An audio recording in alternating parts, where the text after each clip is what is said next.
everybody, and welcome back to the podcast. I'd like to welcome my guest and friend to the show today, Chris Hawn from Nividous. Hey, Chris, how are you? And welcome back. I'm good. Thanks, Sean. Good to be back. Appreciate it. Yeah, super excited to talk more about your work and the work that we're doing over here at Next Step as well. Also, because it has, we were talking about this before, dramatic implications for being able to make improvements, in particular in the mid-market, accounting firms, finance firms, a lot of professional services, as it refers to RPA, robotic process automation. But before we go too deep, I'd love for you to talk a little bit more about your background, a little bit more about Nividous, and then we'll dive into RPA. Yeah, sure. Excuse me. So, a little bit of my background. I actually started off in the financial services industry, and I guess it's about 8 years ago, got out of the industry. I had enough and was looking to, just make a change in my career and took some time off and, got involved in the tech space and ultimately landed here at Nividous a few years back. And I've just been a great experience thus far. And, it's really exciting to grow this company in a space that is just booming, and trying to get our market share and do it while things are hot. So it's been a really good experience so far in Nividous, and a little bit about my background. So hope that helps.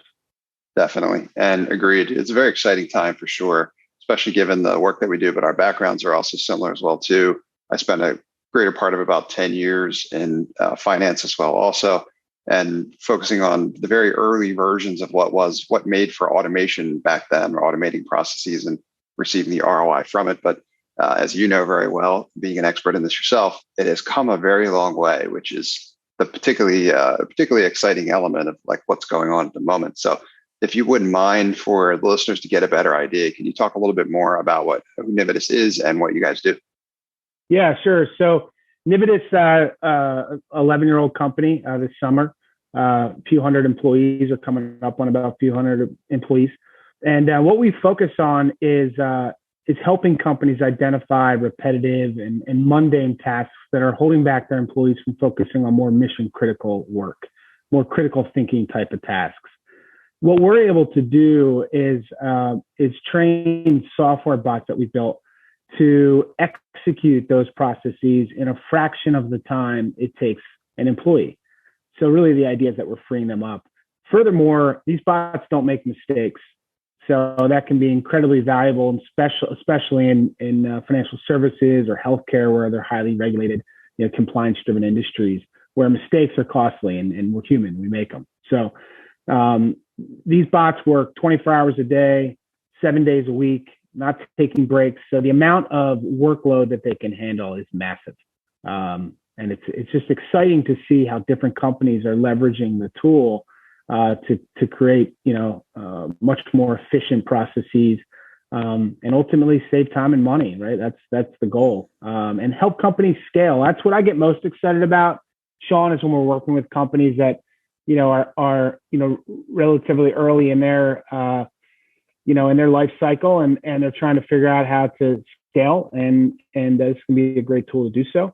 We work with all size companies. We work with companies that are some of the largest in the world, and then companies that maybe are pretty early on in their infancy and trying to grow their business. So and also very agnostic in terms of industry. While we do have focuses on healthcare and financial services and life sciences, there's very few industries we haven't touched. Well said, and exciting times for sure. In fact, many are referring to it as the fourth industrial revolution, with a heavy focus on automation, but as it pertains to knowledge work, being the distinction between previous revolutions that largely focused on labor. So as you mentioned, there's a lot of time that we can get back, and a lot of significant error reduction that we can benefit from as part of the process as well too, that these so-called digital workers or software bots are capable of. It really extends the capabilities of just about any team. You mentioned working across industry. Of course, on this show, we talk a lot about accounting firms, finance firms, professional services in particular, which have a lot of these busy work elements as part of their critical day-to-day processes. And it's where a lot of time goes.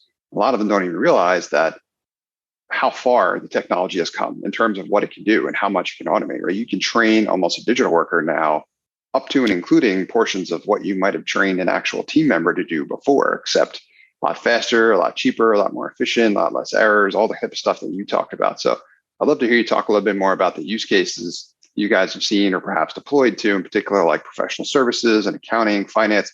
Can you give us some examples of, what the technology can do, what you've seen it do, and how these, potential future customers should be thinking of it? Yeah. So first, we target the repetitive, right? Because what we want to do is find those tasks that we know, are being done over and over and over again, and going to continue to be done repetitively. And oftentimes those are, spreadsheet intensive, email intensive, document intensive type of processes, where we see companies that have employees that are just literally moving data from a document into, an ERP system, let's say. Yep. And that can be incredibly intensive, time spent on that. And it's brainless. I mean, it's not rocket science to just, cut and paste data. But there hasn't been a technology until now that really allows you to do that in a very high accuracy, at a high, percentage of accuracy. So, we have many different case studies, I think in many different business verticals too. But often they do come back to a lot of those, spreadsheets or email intensive or document intensive. I'll give you one case study, which I think is sort of easy for everyone to understand. It was with a large mortgage company that we worked with. And if you're familiar with the mortgage industry, there's obviously a lot of documentation. If you've ever applied for a mortgage, you probably remember the amount of, documents crazy. You're having to send in, right? It's bank statements, retirement account information, maybe tax returns, application itself, right? So as those documents are now, most of the time, hopefully scanned and emailed into the mortgage company for review, there's typically a loan officer that's receiving those emails, that's filing those documents, that's downloading the document and then extracting the data into what's called a loan origination software, where once it's in the LOS system, much of it is automated, right? There's an algorithm and it spits out the data response that you need, and you move forward. This particular company, was spending close to about 35 minutes per applicant. So if a loan officer is getting, 4, new applicants a day, you do the math. I mean, it's a fair amount of time. Over 2 hours, yeah. Certainly repetitive because they're continually getting new potential borrowers in the door.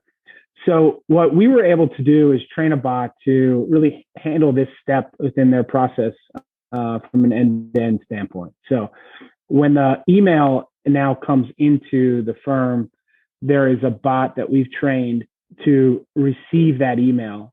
And through natural language processing and some machine learning, they're able to understand the subject and the body of that email. So they can actually read that email and decide or understand what to do next, right? So let's say it's a loan application. So they know, okay, well, it's a loan application. I have to file this PDF in a certain area. I've got to download this document. And now I have to extract the appropriate data out of this document. So it begins going through what we refer to as intelligent OCR. So it's not, if you're familiar with technology out there that can read documents, this is much more capable, much higher quality extraction on very difficult documents than a traditional OCR tool.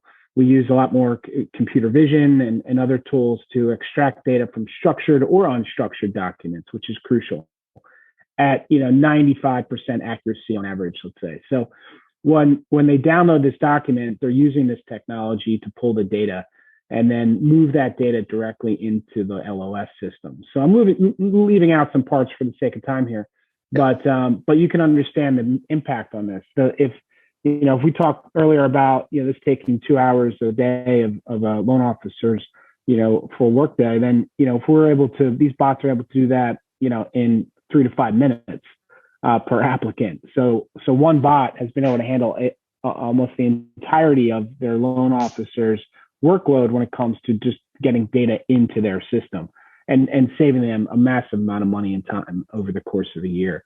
So that's, I think, a good case study to understand because it touches on a lot of different aspects of the technology and But in the end, it's about accuracy of input, avoiding mistakes, and it's about saving time. Yeah, there's so many benefits to it. A couple of things you mentioned that I would highlight for folks listening, because I feel like in conversations that I have with firms looking to make these transformations as well too, and boost profitability, do more with less, right? Do well with the team they have, try to scale.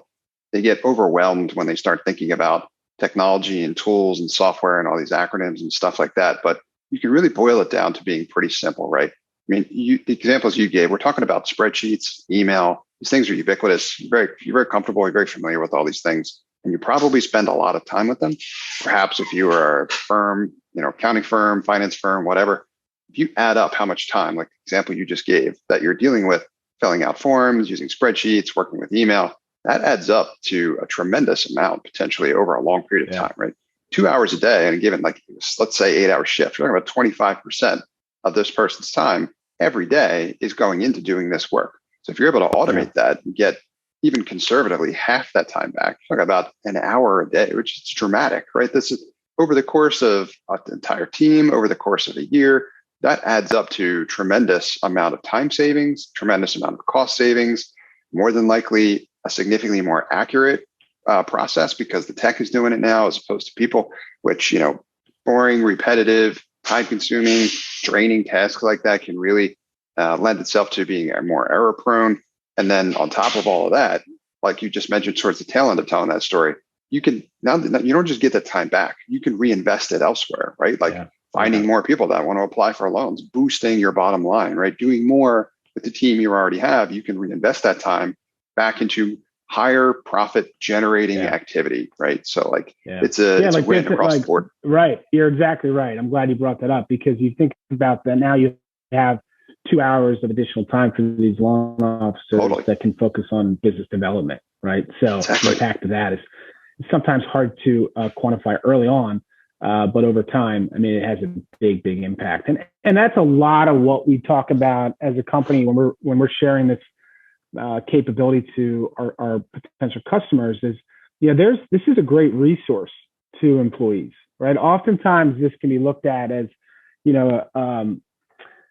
I guess as a threat to certain positions, and maybe to some extent it could be, but in most cases, this is much more of a resource provided to them so that they can focus on more mission critical work, more value add to the organization. Most individuals we talk to don't want to be doing this type of work, right? It's not rewarding or fulfilling, and it's just tedious. So we sort of initially get this kickback, this pushback a little bit. And then over time, when they realize, wow, this is going to be a great resource to us as an employee, this is going to be a great resource to me. And I can do other things, or frankly, I could be home, a little bit earlier at the end of the day. That's when you get the buy-in from an organizational level. And I think it's important that, we're talking to companies and leadership within companies. We help them understand how to position this, right? If you go in to a conference room of 100 employees, right? And you said, hey, this summer, we're going to have an intern or interns that are going to come in and help just take over some of your, repetitive and mundane work. Who's interested in having an intern? Like, everybody's hand goes up, right? When I was working on Wall Street, I had an intern a few summers. It was a great resource. I was able to get home a little bit earlier at the end of the day and not 9 o'clock at night, So, it was a great resource, and that's how I took advantage of it. I leveraged it.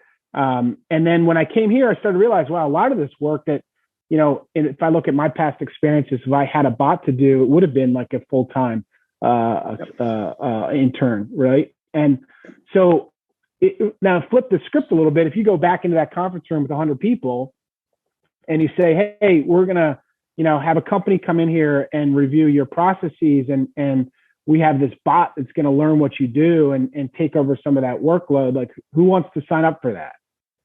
Like, how many hands go up, right? Because now it's like, I don't want a bot coming in to do my job. Like, I'm going to train this bot to take over my job. Right. The reality is that rarely happens, and it's much more viewed as a resource. And I think it's important how we approach our employees when we talk about it, because you really want them to see the value that we're trying to create, not only for the organization, but for them as well. Super well said. And that is a big roadblock mentally, I feel like, for a lot of firms as well too, that I talk with as well, where they see it as almost a threat. It's anything but, right? It's just absolutely the wrong way to think about it. It's an opportunity to increase your leverage. One key distinction that I'll make that people, I think, get wrong in their head, and I don't know if it's Hollywood or the movie industry or whatever it is, it's like technology is not smarter than us, right? It's faster. And that's the key element. Like, it's faster and it's more reliable. But in terms of building the process, the tech doesn't build the process. The people build the process. So but that's your subject matter expertise, right? That's the knowledge from you as a knowledge worker. You need that. Like, you can't, the technology is relatively powerless without the knowledge that you provide to it. So you gave a great analogy with the intern. I was thinking of it similarly. So as I'm like, everybody gets an assistant, right? Who wants an assistant? Wouldn't it be great if our 50-person team or whatever, we could immediately get 50 assistants, one for everybody, right?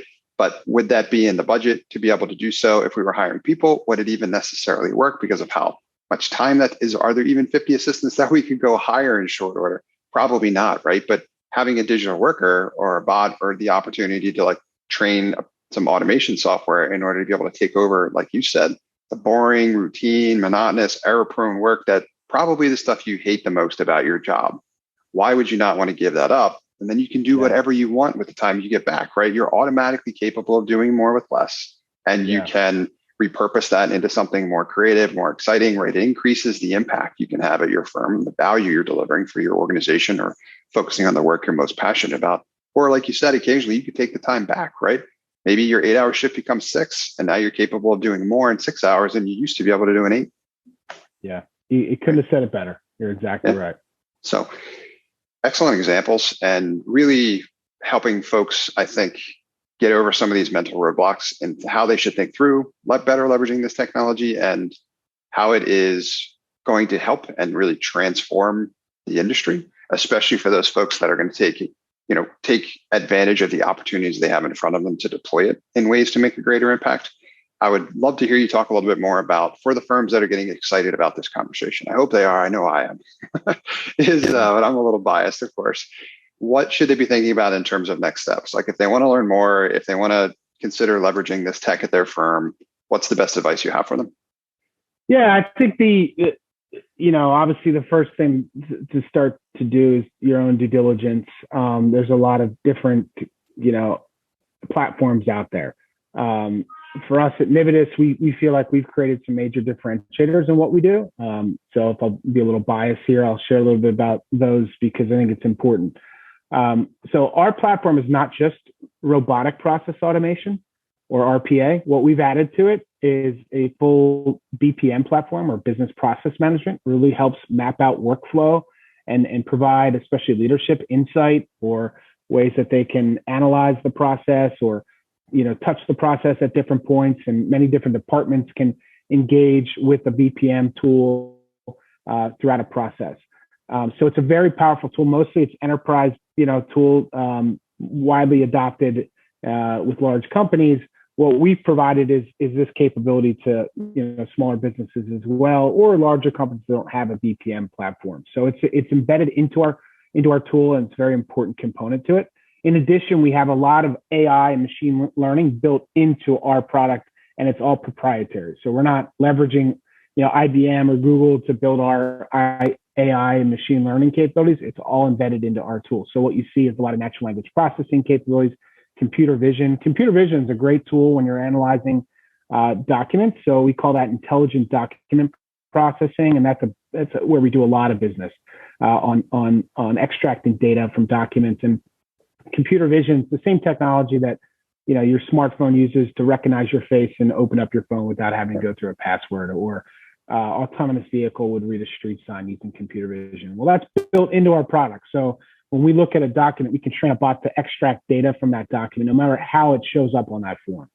So that's crucial to our platform. In addition, our platform it really provides sort of this out of the box solution, but it's also built not just for enterprise, but also for small and mid-sized companies. And that's been a big focus of ours. A lot of the big RPA companies out there are focused on the Fortune 500, maybe the Fortune 1000, where we feel like there's a huge opportunity to take the time and do due diligence with our customer base And oftentimes that's smaller and mid-sized companies that are growing and scaling. So to your question, I would encourage them to do some due diligence on what resources are out there.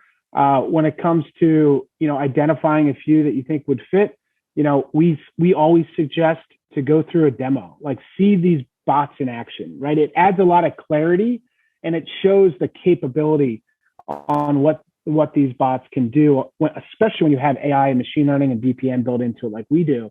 It really will cast this wide net in terms of capabilities. So what tends to happen after you go through a demo is you're starting to visualize in your head where this can be applied within your own organization.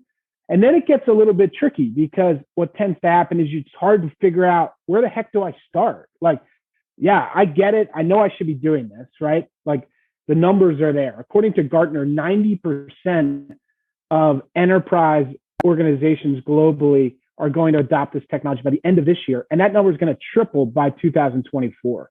This is a $25.9 billion industry by 2027. So it's heading there, right? Companies realize they need to deploy this. They need to adopt this. But the challenge is, especially for smaller businesses, is where and how. So what we do in our sales cycle is really help our customers figure out that question. We go through what we call a discovery session, which is we use if anyone's familiar with the different tools that are out there, like Lean Six Sigma and things. We use a lean process that we just go through a brainstorming session where we're trying to look at what processes, if we automated, would have a big impact on the business, but also would have a sense of ease of implementation to it. So we can keep the cost down and build a really solid business case behind it. And I think that's a crucial step because we funnel a handful of processes to identify one. Now, this is contrary to many companies that we compete with that are out there that are trying to sell as many bots to you as possible. We're doing the opposite. We're saying we're going to start with one bot and one process, and we're going to grow from there. So the goal is to identify a process that has a big impact on the business and a really solid ROI so we can build that business case. So what we're looking for is that process that fits that mold. And then once we have that, then we help you by reviewing the process. Oftentimes it's as simple as recording an employee going through the process. And from there, we can scope that out and give you an idea of what that would look like. So I think to answer your question again, do your due diligence, and then find a company that's going to walk you through this because it does take some help. And in most cases, if not all cases, it's rare that a company comes to us and or after seeing a demo says, I know what we're going to start with. This process is the one to go. Well, when we go through that discovery session, oftentimes it's not the best starting point, but it's their knee-jerk reaction. And it's good because a lot of times when you go through that session, you're now road mapping additional processes to automate down the road. So once you have that first process in place and you see the value, you're starting to see the ROI. This is probably the one statistic I'm most proud of here at Nividous. 90% of our customers have added additional processes as they move forward. So it's showing that we make a big impact enough where they say, okay, let's do another process and another process. We have one company just in the past, and this is a small company based out of New Jersey. They started off with one process about, maybe 14 months ago. They're on to their 7th process. And by the way, all of that is being handled by one single bot. So it's pretty fascinating case study. And it's been great to see how this company, has figured out a way to create as much efficiency as possible by leveraging our tool. That's fantastic. Yeah, I mean, it's a pretty dramatic transformation, isn't it? Right. And I really like the strategy that you guys are deploying where you're incorporating, BPM, business process mapping, the advanced tools as well, too, if and when you may need them. It's great to be able to have those and proprietary to boot if in the event you want to keep everything in-house and not necessarily, bolt everything together. So that's a nice advantage as well. But taking the discovery approach first and then looking for the first best opportunity to start with, right? So that you can get a better idea what the technology is, what it can do, how you might leverage it. Like you just mentioned, the whole figuring out where I want to start. I'm sure people get excited about pointing and shooting, but then having your expertise, the expertise of your team to figure out, okay, well, where is the best place to start first, right? Not saying we won't get to that, but let's start here first, because once set up, here's why you're going to receive more benefit focusing there first. And then that's perfect opportunity, right? Start with one instance, get acclimated to it, get a better understanding of what it can do for you. And then it'll help connect more dots in terms of how you think through everything that you do, right? And like you described for these clients of yours that have gained more traction, have applied it elsewhere, you start to think about your work differently, which is super interesting. You start thinking about, how can I increase leverage? How can I do this in less than half the time? How can I do 10 times more than I'm doing right now? These are conversations we were never having before. And it's only made possible by this tech now. So I like the process that you guys are taking. We do a very similar thing as well, too, to start with discovery, to find out kind of where's the best place to start with, where you're going to see, as I usually refer to it, as maximum ROI or return on investment from making changes to that step. Yeah, it's crucial, and it helps de-risk this in a way too, right? By starting small. Sure. It's not, I think that's, anytime you're using a new technology, there's some hesitation and maybe a lack of conviction in its capabilities. So we took things to another level too. We started a quick start program, which we're really excited about. This is what we'll do is we'll build out an entire process for you. We'll go through all the steps. We'll propose it. You'll know what the cost would be, and we would actually build it, put it in production.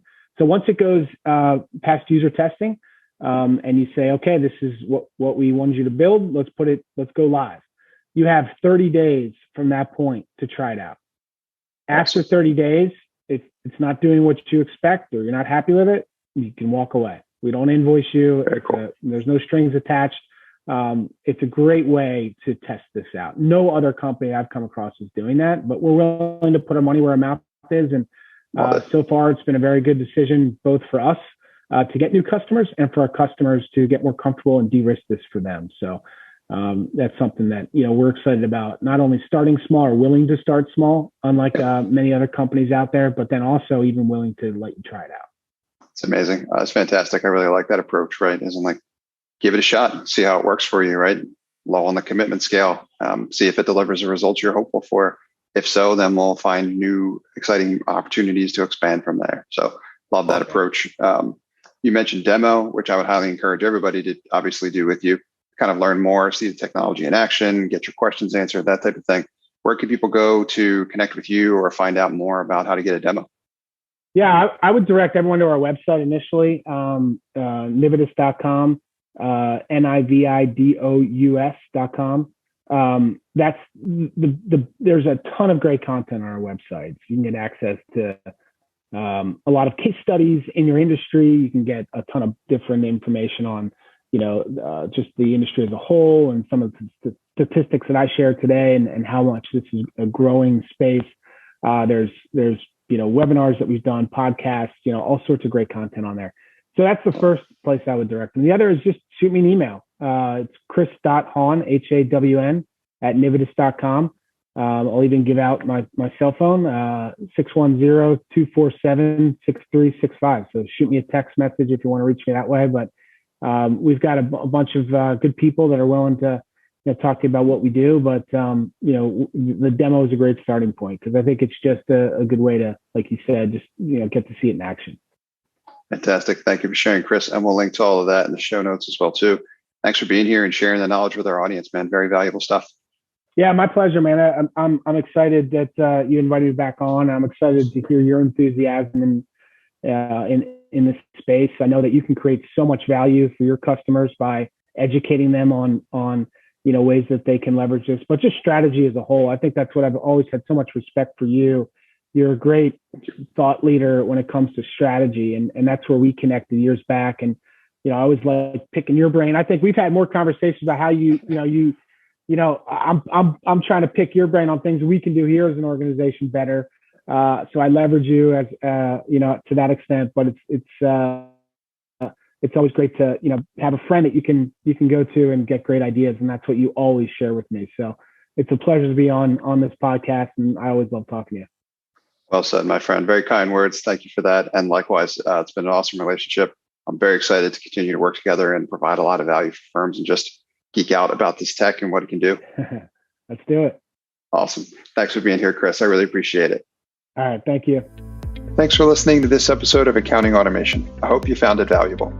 I help accounting firms scale their profit exponentially without needing to hire any additional accountants. So if your firm is in growth mode and can't keep up, I'd love to talk to you more about how I can empower your firm to do more with less through automation and technology. To learn more, visit my website, nextstep.io, or email me, Sean@nextstep.io. That's Sean, SEAN, at nextstep, NXTSTEP.io.